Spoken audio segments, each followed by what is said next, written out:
وقال الذین کفروا للذین آمنوا، اور کہا ان لوگوں نے جنہوں نے کفر کیا ان لوگوں کے لیے جو ایمان لائے، لو کان خیرا ما سبقونا الیہ، اگر ہوتا یہ قرآن یا وہ قرآن بہتر تو نہ وہ ہم سے سبقت لے جاتے اس کی طرف۔ وَإِذْ لَمْ يَهْتَدُوا بِهِ، اور جب انہوں نے نا ہدایت پائی اس کے ساتھ، فَسَيَقُولُونَ، پس انہوں نے کہا، ہَذَا إِفْكٌ قدیم، یہ پرانا جھوٹ ہے، قدیمی۔ اللہ تعالیٰ فرماتے ہیں کہ کافر لوگ جو ہیں وہ ایمان والوں کے لیے کہتے ہیں کہ اگر یہ دین، یہ قرآن بہتر ہوتا تو یہ پھر ہم سے سبقت نہ لے جاتے۔ یعنی حضرت بلال، عمار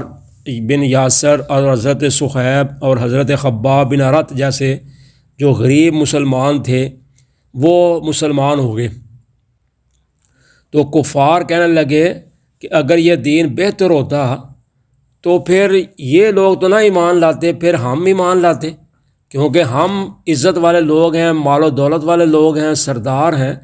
تو ہمارا ایک نام ہے۔ یہ تو ہمارے ملازم ہیں، معاذ اللہ کمی لوگ ہیں، غریب لوگ ہیں، ان کو کوئی پوچھتا نہیں،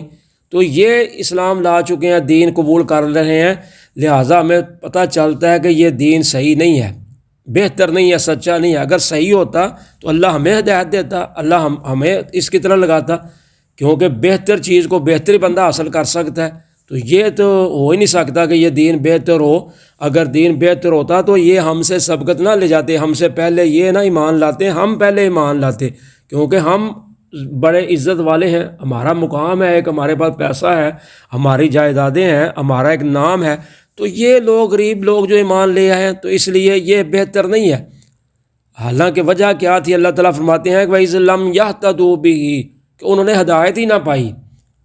آپ تو تم اکڑ میں رہے ہو، تکبر میں، فخر و غرور میں، کہ ہماری بادشاہ جاتی رہے گی، ہماری سرداریاں ختم ہو جائیں گی اگر ہم نے اس کو مان لیا تو اللہ تعالیٰ فرماتے ہیں جب انہوں نے اس کے ساتھ ہدایت نہ پائی تو ساتھ ہی کہنے لگے یہ تو بہت پرانا جھوٹ ہے، یعنی یہ پرانی بات ہے۔ جیسے کہتے ہوتے تھے نا اساطیر الاولین، یہ پہلے لوگوں کے قصے، کہانیاں، ناول ہیں جو نبی سناتا ہے، تو کہنے لگے یہ تو پرانا جھوٹ ہے، یہ غلط بات ہے، ایسا دین ہو ہی نہیں سکتا، یہ بہتر دین ہو، بہتر دین ہوتا تو ہم ایمان لاتے۔ تو اللہ تعالیٰ فرماتے ہیں وَمِن قَبْلِهِ كِتَابُ مُوسَىٰ إِمَامًا وَرَحْمَةً، اور اس سے پہلے موسیٰ علیہ السلام کی کتاب جو تھی وہ پیشوا بھی تھی اور رحمت بھی تھی۔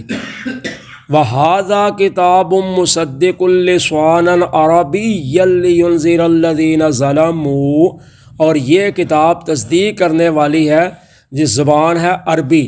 تاکہ ڈرایا جائے اس کے ساتھ ان لوگوں کو جنہوں نے ظلم کیا۔ وَبُشْرَىٰ لِلْمُحْسِنِينَ، اور خوشخبری ہے نیکوں کاروں کے لیے۔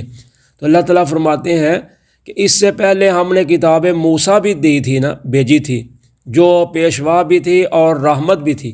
یعنی تورات۔ چونکہ نبی اکرم صلی اللہ علیہ وسلم سے پہلے حضرت موسیٰ علیہ السلام ہی تھے،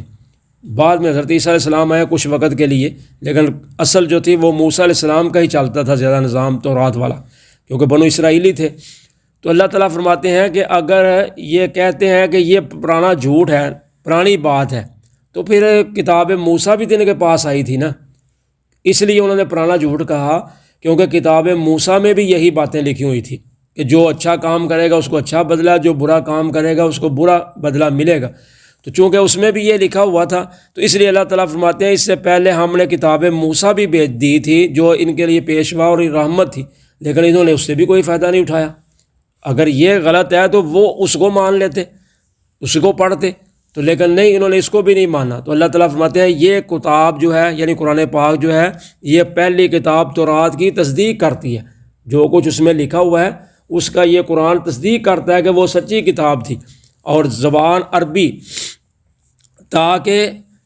ان لوگوں کو ڈرایا جائے جو ظالم ہیں، کیونکہ یہ لوگ عربی تھے، تو اس لیے اللہ تعالیٰ فرماتے ہیں یہ عربی زبان میں ہے تاکہ پہلے کی تصدیق کرے،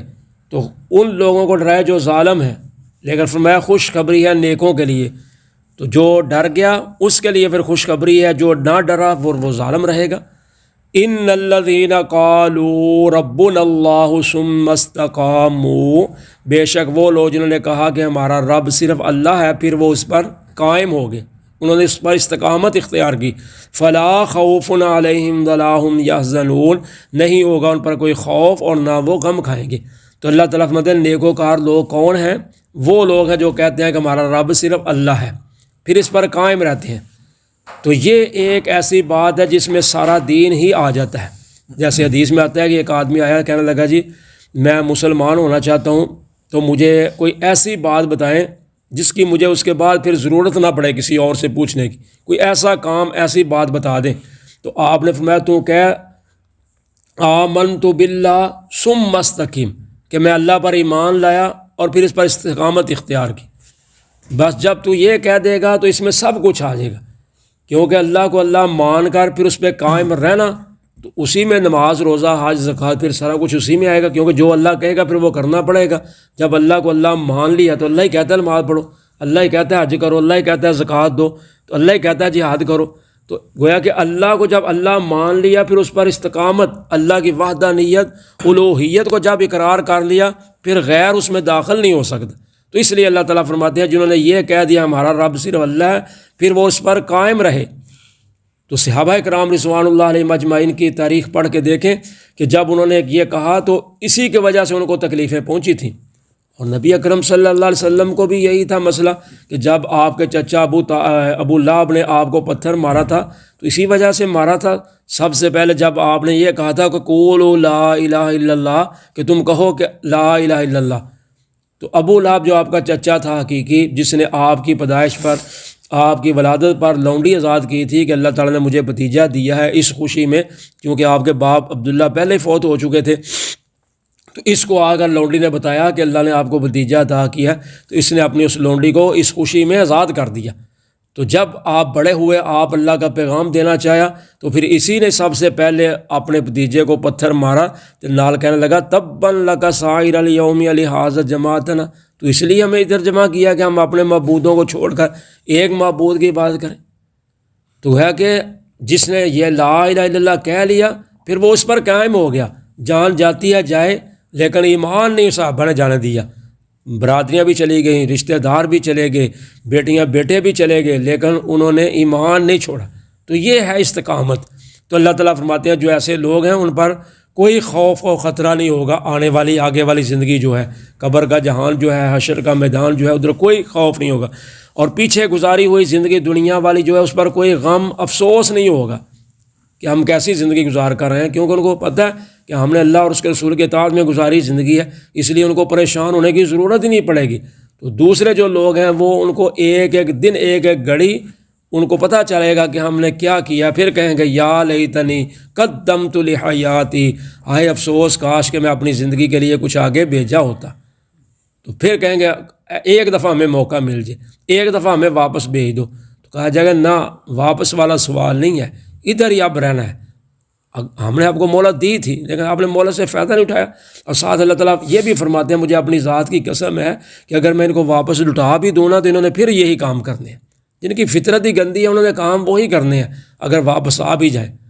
تو اس لیے اللہ تعالیٰ فرماتے ہیں کوئی غم نہیں ہوگا جو پیچھے وہ گزار کر آئے ہیں۔ اولئک اصحاب الجنت خالدین فیہا، یہی لوگ جنت والے ہیں، اس میں ہمیشہ رہیں گے۔ جزاء بما کانوا یعملون، بدلہ ہے اس چیز کا جو وہ کام کیا کرتے تھے نیک۔ تو اس لیے اللہ تعالیٰ فرماتے ہیں یہ جنت والے ہیں، اس میں ہمیشہ رہیں گے۔ تو جنت بھی ہمیشہ ہے اور جنت کی نعمتیں بھی ہمیشہ ہیں، ان میں رہنے والے بھی ہمیشہ ہیں۔ یہ نہیں 2-4 سال 10 سال یا 50 سال رہ کے واپس آنا پڑے گا کہیں، نہیں، ادھر ہی رہنا جب جس نے چلا جانا ہے۔ تو ہمیشہ چیزیں بھی ہمیشہ ہیں، مکان بھی ہمیشہ ہے، رہنے والا بھی ہمیشہ ہے۔ ادھر نہ مکان ہمیشہ ہے، نہ چیزیں ہمیشہ ہیں، نہ رہنے والا ہمیشہ ہے، تینوں چیزیں ادھر فنا ہیں، لیکن ادھر تینوں چیزیں ہی ہمیشہ والی ہیں۔ تو اس لیے اللہ تعالیٰ فرماتے ہیں یہ بدلہ ملے گا جو دنیا میں وہ کام کرتے تھے، نیکیاں کرتے تھے، آج ان کو ان کا بدلہ مل رہا ہے کہ بھائی تمہارے لیے ہمیشہ ہمیشہ والی زندگی ہے۔ جزاکم اللہ خیرہ۔